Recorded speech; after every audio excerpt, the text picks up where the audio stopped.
वाले हैं वो लोग मुनज़्ज़म अंदाज में।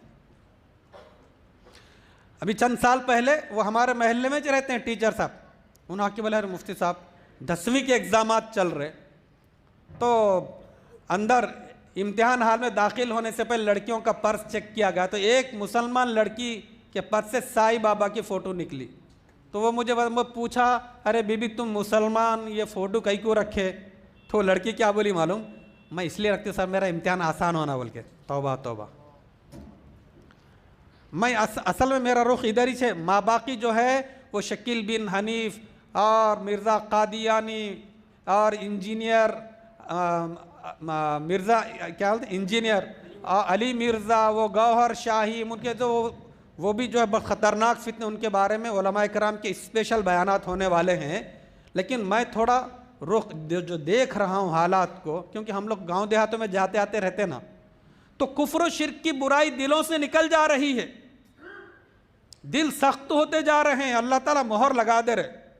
बचना चाहिए ना भाई। वो सांप है, माँ बाप नहीं बचाते अपने बच्चों को, भाई सांप है सांप है, छोटे बच्चों बोलते हैं भाई वहां मत जाओ। छुरी पकड़ा तो बोलता अरे छुरी छोड़ छोड़। आग के पास जा रहा बच्चा रेंगते रेंगते, अरे भाई उठा लो। आज तड़प की जरूरत है, आज बेहिसी आम होती जा रही। टारगेट किसको बना रहे? तो मैं अब जो बातें आपके सामने बताने जा रहा हूं, अब मुस्तकबिल के एतबार से अपने को मजबूत होना है। या अय्युहल्लज़ीना आमनू आमिनू बिल्लाहि व रसूलिही, एक तर्जुमा यह भी है, ईमान वालों अल्लाह पर उसके रसूल पर अपने ईमान को मजबूत करो। यह वक्त आ चुका है, अल्लाह पर और उसके रसूल पर ईमान को मजबूत करो, मजबूत करो, मजबूत करो। और यह भी है, या अय्युहल्लज़ीना आमनू अस्बिरू, ए ईमान वालों तुम भी ईमान पर साबित कदम रहो, कुछ भी होने दो, एक इंच भी पीछे नहीं हटेंगे। हजरत सुमैया रजी अल्लाह अन्हा ईमान से हटी, वो शहीद हो गई बेचारी। हजरत खुबैब रजी अल्लाह अन्हु को सूली के तख्ते पर लटका कर उनके एक एक उज़्व को छलनी कर दिया गया, हटे वो एक इंच भी।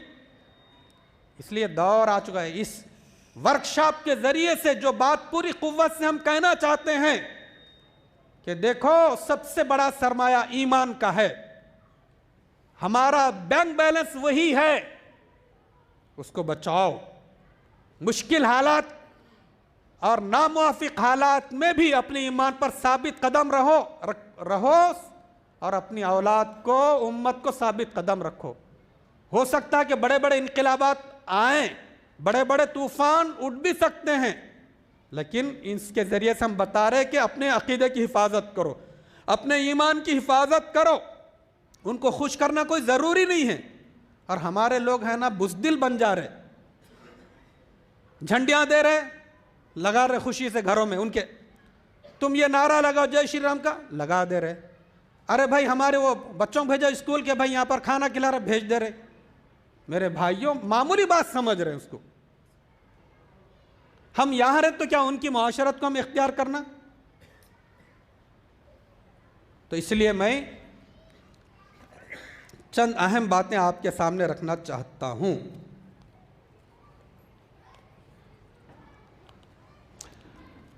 आदमी ये कलिमात कुफ्र, ऐसे जुमले जो उसको ईमान से बाहर कर देते, वो कब बोलता हूँ? गुस्से की हालत में।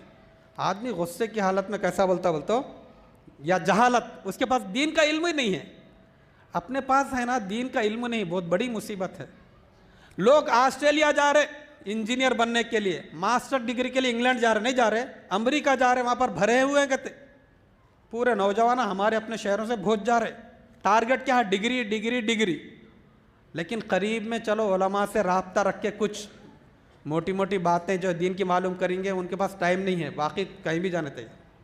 और डिग्रियों का भूत ऐसा सवार कर दिए, बचपन से माँ बाप ऐसा बोल रहे बच्चों को, अच्छा इंग्लिश मीडियम पढ़ना, डॉक्टर बनना है, उससे इज्जत मिलेगी, पैसा मिलेगा, ऐसा ही हुआ करते। माँ बाप लड़की को बोलते गए बचपन से, अच्छा पढ़ बेटी अच्छा पढ़, अब तुझे डॉक्टर बनाएंगे हम। क्या होगा मालूम? हमारे ख़ानदान के अंदर कोई भी डॉक्टर नहीं, तू अगर बन गई ना तो बहुत इज्जत मिलती, पैसा ही बहुत मिलता। अब बाप पढ़ाते पढ़ाते पढ़ाते अब 2 साल की हो गई इसकी डॉक्टरी की तालीम, तीसरे साल में बेचारा वो कंगाल हो गया, हालात आए, बोला बेटी मैं नहीं पढ़ा सकता, तालीम छोड़ दे। अब बचपन से उसका माइंड क्या बना है, टारगेट क्या, वो होना डॉक्टरी की डिग्री बोल के।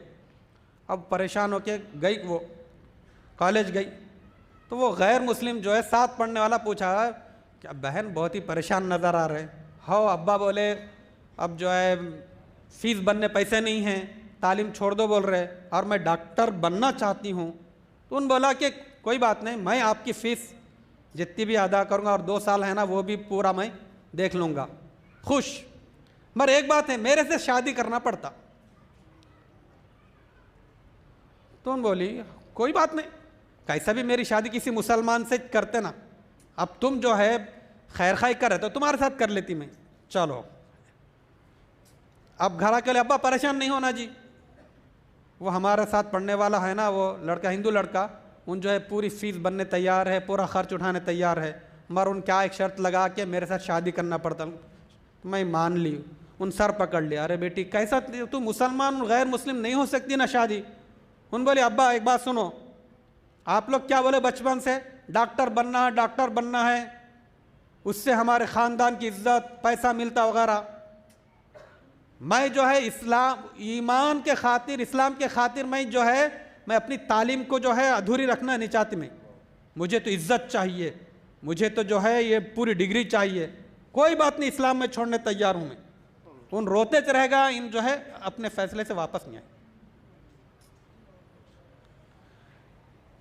अब साहब कराम की जिंदगी देखते, उनका टारगेट क्या था, ईमान था नहीं था, थोड़ी सोच बदलने की जरूरत है। हजरत सुहैब रूमी रजी अल्लाह अन्हु निकले उन्होंने हिजरत के लिए, ईमान बचाने के लिए, मक्के से मदीना जा रहे, तो आगे काफिर लोग, ए नहीं जा सकते तुम, बोला कहीं क्यों नहीं आ सकते, ये है ना तुम लोग अच्छी तरह जानते हो सबसे बड़ा तीर अंदाज हूं, ये जो थैले में तीरा है ना पूरे, मैं जो बराबर मुकाबला करूंगा, तुम लोग मेरे से टक्कर नहीं ले सकते। हाँ ठीक है, तुमको पैसा चाहिए, जो कुछ मेरी पूंजी है वो 2 बांदियाँ ले लो, फला जगह मेरा जो है बैंक बैलेंस है ले लो, सब ले लो जाओ।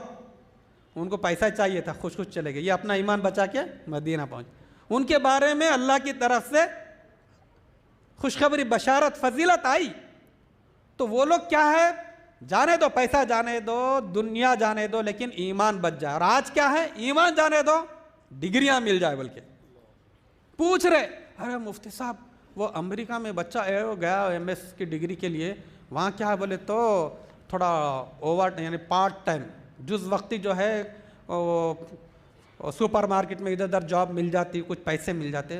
वो लड़का पूछ रहा कि वो जो सुपर मार्केट है वहाँ पर जो है शराब भी बिकती, तो वहाँ इन जो है मुलाजमत कर सकता क्या। अब कोई एक को शक्कर चाहिए, कुछ चॉकलेट चाहिए, कुछ चाहिए, कुछ शराब भी चाहिए, तो उसको देना पड़ता, ऐसा बोल रहे भाई, वहाँ भेज रहे, ईमान खतरे में है। तो अलगर्ज मैं जो इस वक्त आपके सामने जो रखना चाहूँगा, बाज़ लोग गुस्से की हालत में जहालत की वजह से कहते हैं मैं इस्लाम को नहीं मानता, मैं शरीयत मज़हब और दीन को नहीं मानता। ऐसा बोलने से इस्लाम पे रहता हूँ नहीं रहता हूँ। यहाँ एक गांव में ऐसी कज़िया तनाज़ा चल रहा था, 2 गांव के अंदर 2 ग्रुप हो गए, हम लोग बैठे समझाने के लिए, ठीक है, तो भाई माफ़ कर, चलो दरगुजार करो भाई, क्या है पहले गांव देहातों में 20, 25, 30 घर रहते, उसमें ग्रुप बंदियाँ कई को नुकसान होता ईमान का, आखिरत का वगैरह।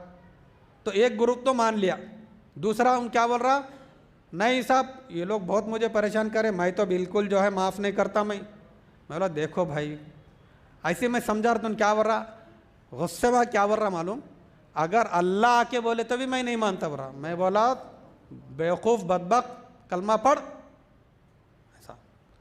तो क्या है जहालत, उनको मालूम ही नहीं कि कौन से जुमले से आदमी इस्लाम से खारिज हो जाता, कोई परवाह नहीं है। अच्छा, ये जो मुसलमान लड़कियां गैर मुस्लिमों से शादियां कर रही ना, अब उनको जो है समझाते, अरे बीबी तुम गलत फैसला करे, तुम्हारी तुम शादी नहीं कर सकते ना, नहीं होती ना शादी। तो मुसलमान लड़कियां क्या बोल रही, अरे क्या हुआ जी, समझाने वालों को, उन उसके मजहब पे रहता, मैं अपने मजहब पे रहती। भाई एक मुसलमान लड़की की शादी गैर मुस्लिम से जायज है क्या? हराम है वो तो। और जायज समझना काफिर बना देता, वो नहीं बनाता। ये मसले नहीं मालूम होना अपने को। अच्छा, अब आगे देखिए, ज़रूरियात दीन का इनकार। दीन की जो ज़रूरी बातें हैं उनका इनकार करने से भी आदमी क्या हो जाता, किसी एक बात का भी इनकार करे। अच्छा, सुन्नतों का मजाक उड़ाने से भी। सरकार दो आलम सल्लल्लाहु अलैहि वसल्लम की सुन्नतों का मजाक उड़ाने से, सरकार दो आलम सल्लल्लाहु अलैहि वसल्लम की शान में गुस्ताखी करने से भी आदमी इस्लाम से निकल जाता है। इसी तरह तकदीर का इनकार करने से। और ये बात तो बहुत आम है,